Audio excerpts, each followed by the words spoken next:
Salut gang, passer un hiver complet dans sa vanne au Québec, est-ce possible? Si oui, comment?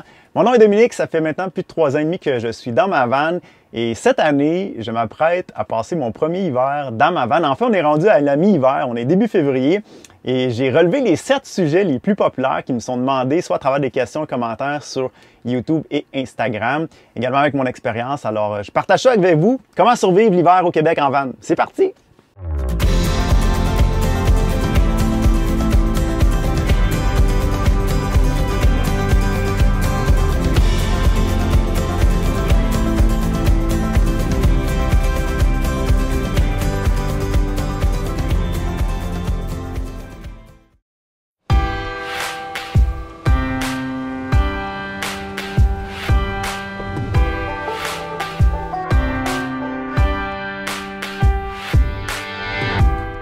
Avant de commencer, je veux juste vous dire un gros merci. Vous êtes de plus en plus à suivre la chaîne. C'est vraiment encourageant. Je ne m'attendais vraiment pas à ça. Ce qui est drôle aussi, c'est que j'ai beaucoup de monde de l'Europe qui m'écrivent. Je les vois là, dans les commentaires. Vous me faites des commentaires sur mon accent. Tant mieux si vous trouvez ça drôle. Puis il y a nos expressions qui sont différentes aussi. Il y a le fameux mot van. Je ne sais pas si c'est masculin ou féminin. Je sais qu'en Europe, vous dites mon van. Ici, on dit ma van. Je ne sais pas qui a raison. Bref, c'est drôle parce que je commence à dire mon van de temps en temps. Fait que vous m'influencez. Alors, rentrons dans le vif du sujet, la van life, l'hiver. Avant cette année, j'avais quelques semaines d'expérience parce qu'habituellement, moi, il faut savoir que je pars vers le sud, donc vers le chaud pendant l'hiver. Par contre, j'ai expérimenté un petit peu au début de décembre, dans les 2 dernières années. Fait que c'est sûr que quand le monde me demandait est-ce que c'est possible de passer l'hiver dans son van, je disais oui, mais en même temps, je rajoutais pourquoi s'infliger ça? Ben là, c'est ça que je suis en train de faire cette année. Un petit peu malgré moi, j'étais en démarrage de projet, qui est un projet qui s'appelle Bon Vélo. J'ai mis beaucoup de temps là-dessus, si bien que finalement, je suis encore ici. Et on est début février maintenant. J'avoue avoir pris un petit 2 semaines au Costa Rica. En lien avec le projet que je vous parle, j'ai été faire un petit trip de vélo là-bas. C'était vraiment extraordinaire. Alors, me voilà de retour dans la vanne, puis j'ai pensé faire cette capsule-là. Et avant, j'aimerais, si vous n'habitez pas le Québec, vous donner quelques statistiques sur nos merveilleux hivers. Alors, il y a plus de 15 jours à moins 20 degrés Celsius ici au Québec. D'ailleurs, quand j'avais filmé mon épisode Van Tour, il faisait moins 29 cette journée-là. C'était atroce. Alors, ça fait partie de la game. Il faut être mentalement prêt. Sinon, on a à peu près 210 cm en moyenne de neige par hiver. Et la température moyenne, là, on parle de moins 10 degrés Celsius. Mais ça va de tous les bords parce qu'on a à peu près aussi un 13 jours de pluie verglaçante par année. Si vous prévoyez passer un hiver dans la vanne ou si vous êtes simplement curieux, voici mes top 7 des trucs à savoir avant de s'aventurer là-dedans. Point numéro 1, puis là, ça va vraiment sembler être banal, il faut aimer l'hiver. Je le mentionne parce que je ne suis pas un de ceux qui aiment l'hiver. J'ai dû me réconcilier avec l'élément cet hiver. Dans le fond, c'est ça, j'ai été au mois d'octobre faire un contrat de construction de piste de vélo au Massif à Charlevoix. Et ça n'a pas été long qu'on s'est levé dans la neige parce qu'on campait au sommet. Donc, on était à 800 mètres, 2600 pieds. Je le sais, c'est pas très haut pour les gens de l'Europe, mais quand même, c'est ça qui fait la différence des fois entre une pluie et une neige. Et on s'est réveillé dans la neige, puis je me suis dit, bon, mais finalement, c'est pas si laid que ça, cette affaire-là. Alors voilà, je me suis réconcilié avec l'élément. Il faut savoir que c'est quand même froid dans la vanne, je vais en parler tantôt. Donc, il faut être prête, il faut aimer l'hiver. Deuxième point que je veux parler, puis c'est souvent la question numéro 1, le chauffage. Et ça m'amène à parler aussi de l'isolation de la vanne. Je pense que c'est un incontournable. Ma vanne est isolée. Par contre, je pense pas qu'elle n'était pensée pour ça à l'origine, si bien qu'il y a beaucoup d'endroits où je sens l'air rentrer. Assurément, le plancher est souvent froid. J'ai les pieds complètement gelés. J'ai mis mon tapis de yoga plus une couverte. Le plancher est froid, là. Je sais pas pourquoi il fait pas si froid que ça. Je pense que moins 15. C'est pas si froid que ça, moins 15. En bas de moins 10 degrés Celsius, il fait froid, fait que je me mets bas de laine, des pantoufles, j'ai un tapis de yoga que je mets au sol, des fois une couverture de plus. J'essaie de contenir au maximum, évidemment, la chaleur, d'où mes rideaux que j'ai toujours fermés. Là, je les ai ouverts pour faire un petit peu de lumière naturelle là, pour la vidéo, mais habituellement, là, j'essaie de garder ma chaleur. La chaleur, je la prends où? J'ai un système Webasto. Ceux qui sont familiers avec les motorisés, c'est un des systèmes les plus populaires. Vous avez également Insport, si je ne me trompe pas. C'est des systèmes qui sont connectés directement à la ligne d'essence ou de diesel, comme dans mon cas. C'est ça que je pensais utiliser, sauf que je me suis vite rendu compte que ça consommait. Quand on fait un petit voyage d'un week-end par-ci par-là, puis qu'on utilise le Webasto, c'est pas si pire.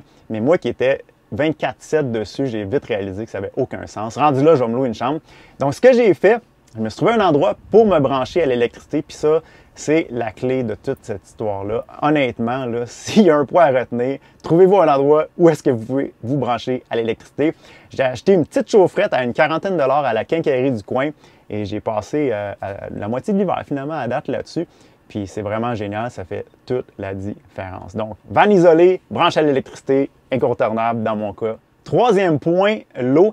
Au début décembre, j'ai tenté le plus longtemps possible de garder mon système de plomberie fonctionnel, mais je me suis vite rendu compte que je courais après le trou. Il faut savoir que l'eau, si elle gèle, les tuyaux, ben, ça prend de l'expansion puis ça peut craquer, fait que ça peut être très coûteux.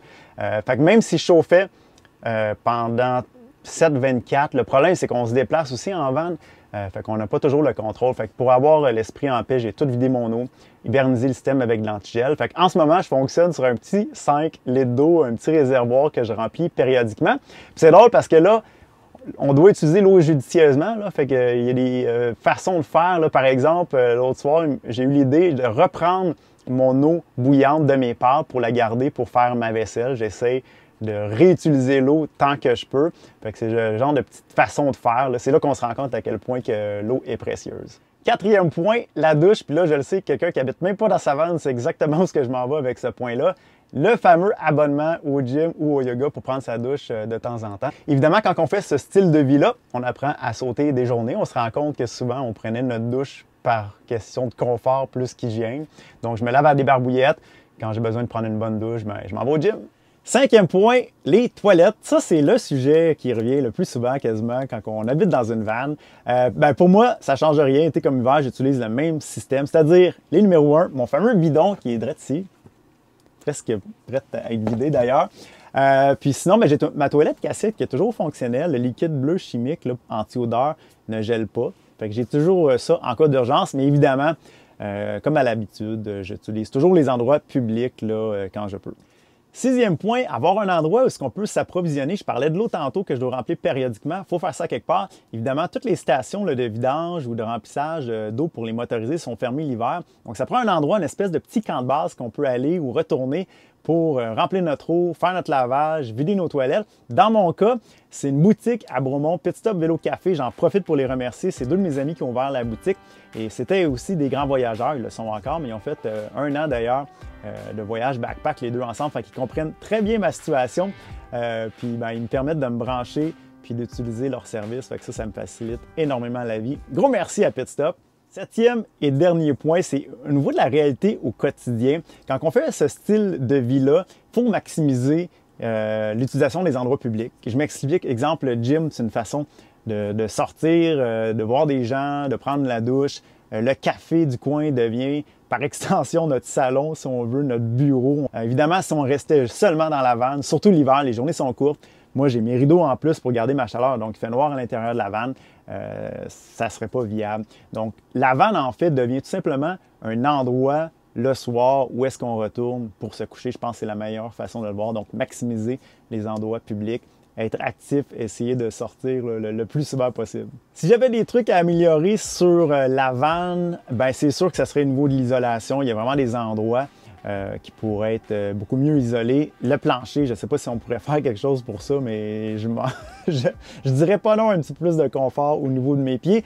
Puis sinon, au niveau de l'eau, avoir un système un petit peu plus optimal, peut-être quelque chose avec 2 bidons, eau blanche, relié avec l'eau grise, avec peut-être une petite pompe manuelle.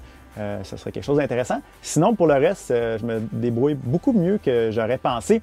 Et l'élément clé, si je peux finir là-dessus, dans mon cas, un hiver au Québec, on a des températures qui descendent jusqu'à moins 30 degrés Celsius. Donc, dans mon cas, ce qui a rendu tout ça possible, c'est d'être branché à un endroit, à l'électricité, avoir cette petite chaufferette-là.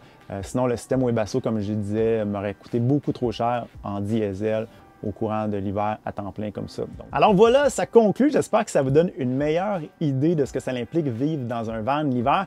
Évidemment, il y a peut-être des sujets que je n'ai pas couverts, donc gênez-vous pas. Si vous avez des questions, commentaires à le faire ici sur YouTube, j'y répondrai. Également, un petit like, un petit j'aime sur la vidéo, ça me supporte. Donc, montrez votre support également si ce n'est pas déjà fait. Vous abonnez, donc abonnement et subscribe à la chaîne. Puis si vous ne me suivez pas sur Instagram, également, je suis actif. Je produis des stories pratiquement quotidiennement sur mes aventures. Un gros merci et bonne vie de van!